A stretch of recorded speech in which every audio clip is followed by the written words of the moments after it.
So we're here to celebrate our partnership with Coventry, our work that our students have done this year. And I know our students are super excited to take you all on a tour through the house of all the amazing work that they've done.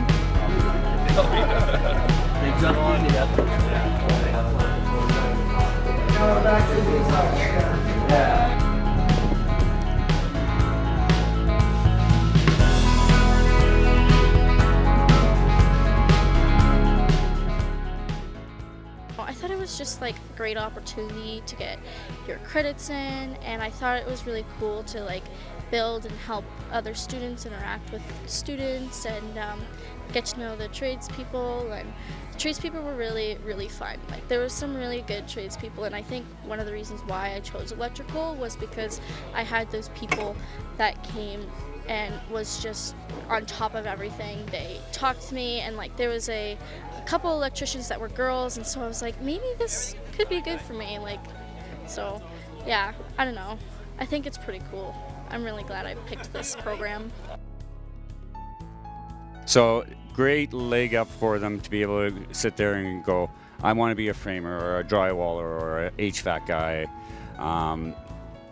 One of the biggest rewards that we didn't even think of or realize at the time is the maturity level of the students, the growth that they've had, the self-confidence. That is a byproduct of what we're doing here. And you know what, I almost wish, looking back at my kids, that they could have gone through a program like this to get that confidence and whatnot. And you guys can see here that the project is absolutely amazing. They should be really proud of what they've done so far. It was just an empty lot like across the road there, full of weeds, right? If you guys remember all the way back to September. The maturity level of you guys has come such a long way, and you guys are young adults now. So congratulations on that front.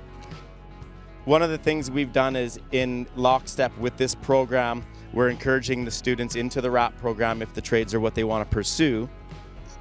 And we're creating an avenue where we're placing them with our contractors and with our tradespeople, trying to streamline the whole process. So yeah, put our hands together for our students. Parkland School Division, where the world opens back up.